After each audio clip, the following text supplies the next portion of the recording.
think people are just gonna want to know what happened. I think the more thing that I'm annoyed about is like some dude made a fucking video about it and I was like, there were only 3 people shit talking you in your chat. And I'm like, were you in the stream? Because that wasn't the case.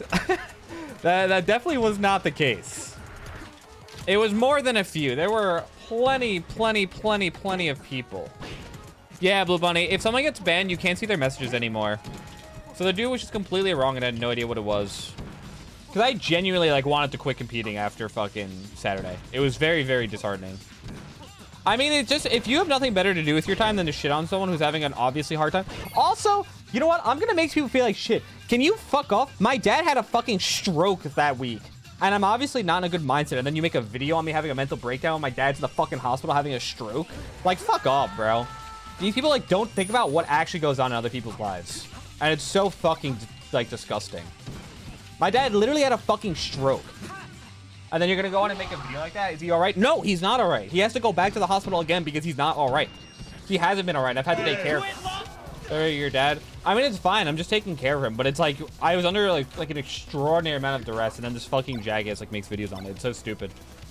It's like the lack of empathy you have to do that is ridiculous. I hope it ain't severe. His left side of his body's kind of fucked right now. We'll see. Well, he's trying to do physical therapy to get some range of motion back. We'll see how it goes. But he also has cancer. And so that makes it it's a very complicated situation that's not very easy to deal with. And it's not easy on me mentally either. When I say I'm down with shit talking, I'm down with me shit talking Mango. I'm down with Mango shit talking me, right? We engage in it, whatever. It's funny, cool, I'm down, like, move on. I'm not okay with the way people actually treat each other, especially with the way, like, I'm sorry, there's a bunch of people in chat who think that for some reason, like, they know us well enough to, like, make, like, personal jabs. Like, no, you wouldn't go to a stranger on the street and just shit on them for no reason. That's what you are to me. You're a stranger coming up to me on the road and shitting on me. I don't know you. I don't know you at all. Why are you coming up to me and shit talking? I don't know if I can live in, like, a community that where it's like that's what happens all the time. I don't like it. It's just like, it's one of the things that comes with being a public figure, and a lot of top players feel the same way. They sort of just live with it. I'm getting a call by my dad. Hold on. My dad had a fucking few strokes last week, and he's being really stubborn about like getting help for it. Like he got himself discharged from the hospital so he can fucking go like smoke more cigarettes and drink more, and he's like just being very stubborn. My dad's the same way. I had to go to the hospital almost during the fucking tournament too, by the way. What is harassment? I'll give you an example. Me saying Mango sucks, Mango saying you fucking suck, you're trash, and then me saying I'll fuck you up in bracket is shit talk. People coming into a chat right after you lose saying, haha, you got fucked, you got farmed, you fucking suck, dude, go kill yourself. That's harassment. Very different things. It's not HBox fans though, it's just Twitch as a whole. It's like people who like only watch the game from the sidelines literally don't get it. I'm gonna try again. I'm trying really hard to avoid like, oh, these person's fans are really annoying or fuck HBox. Like, I don't want any of that. It was only Twitch chat. HBox didn't do anything. He just did his normal pop off, which is like, yeah, of course, nobody likes getting popped off on. Like, not a person on this planet is like, oh, look at that guy. He popped off after, oh, thank God. You know what? Good for you, man. Like, no, you're just like, God fucking damn it. Nobody's happy about it. Like, give me a rest with that shit. No, it doesn't do with HBox's playstyle. It's just he pops off, and there's nothing wrong with it. But the other person is not going to be happy about it. That's just life, right? Also, something fucking Twitch needs to learn, because I know for a fact none of these fucks ever would be. No one is immediately okay right after a loss. Like, that's not a thing. I don't know where people get this like idealistic world from, where somehow right after you lose, you're going to be completely happy for the other person for finally overcoming their demons and defeating you. It's like, no, I just lost. I feel really bad for like the people that started in the online era and like don't understand like what a sense of community is. You know? Yeah. Like seeing people in like you treat people better when you see them in person because you treat them as like a human being. Yeah, because you realize they're human. They're not a fucking presence online.